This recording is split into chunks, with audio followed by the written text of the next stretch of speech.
গল্প লিখি ও কষে দেখি। তো এই অঙ্কগুলো সব ঐকিক নিয়মের অঙ্ক।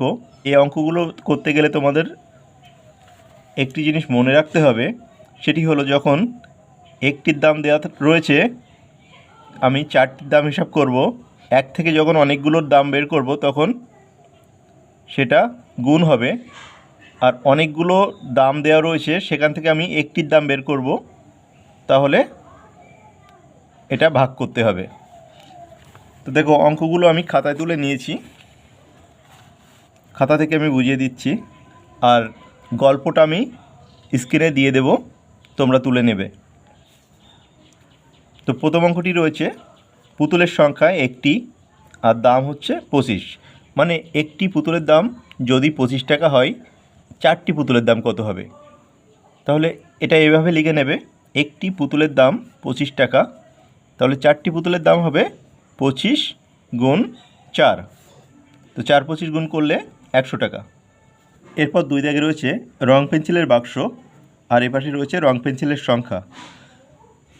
মানে একটি রং পেন্সিলের বাক্সে যদি 12টি রং পেন্সিল থাকে, সেরকম 6টি বাক্সে কতগুলো পেন্সিল থাকবে? তাহলে অঙ্কটি তোমরা এভাবে লিখবে, একটি রং পেন্সিল বাক্সে আছে 12টি পেন্সিল, অতএব 6টি রং পেন্সিল বাক্সে আছে 12 গুণ 6, তাহলে 6 12 72টি পেন্সিল, 72টি পেন্সিল। এরপর 3 দাগ দেখো, এপাশে আছে ঝুড়ির সংখ্যা আর এপাশে আপেলের সংখ্যা। এখানে 5টি ঝুড়িতে আপেল আছে 25টি, তাহলে একটি ঝুড়িতে কয়টি থাকবে? দেখো, 5টি ঝুড়িতে রয়েছে 25টি, তাহলে একটি ঝুড়িতে নিশ্চয়ই তার থেকে কম থাকবে, আর কম থাকলেই আমাদের কিন্তু সেটি আর গুণ নয়, ভাগ করে বের করতে হবে।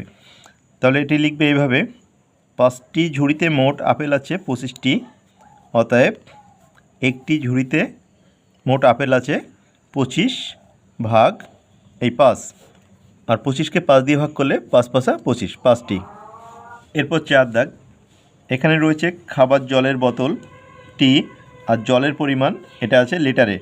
যদি 5টি জলের বোতলে 10 লিটার জল থাকে, তাহলে একটি বোতলে কতটুকু জল আছে সেটা বের করতে হবে। সুতরাং আমরা লিখব, 5টি জলের বোতলে জল আছে 10 লিটার, অতএব একটি জলের বোতলে জল আছে, দেখো 5টি জলের বোতলে যতটুকু থাকবে একটি বোতলে নিশ্চয়ই তার থেকে কম থাকবে, তাই জন্য কিন্তু অঙ্কটি ভাগ করতে হবে। জল আছে 10 লিটার আর বোতল ছিল 5টি, তাহলে 10 ভাগ 5, তাহলে 10কে 5 দিয়ে ভাগ করলে 5 একে 5, 5 দিনও 10, 2 লিটার করে। তাহলে প্রত্যেকটি জলের বোতলে 2 লিটার করে জল আছে।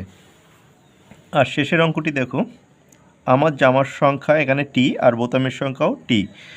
এখানে খালি ঘর ছিল, এটা নিজেদের মতো করে বসিয়ে নিতে হবে। তো জামায় সাধারণত 4টে 5টা বোতাম থাকে, তো আমি 4 বসিয়ে নিয়েছি। তো একটি জামায় যদি 4টি করে বোতাম থাকে, এরকম 6টি জামায় কয়টি বোতাম রয়েছে সেটা বের করতে হবে। তাহলে একটি জামায় বোতাম আছে 4টি, অতএব 6টি জামায় অবশ্যই অনেক বোতাম থাকবে, তাই 4-এর সাথে 6 আমরা গুণ করব, 4 6 24।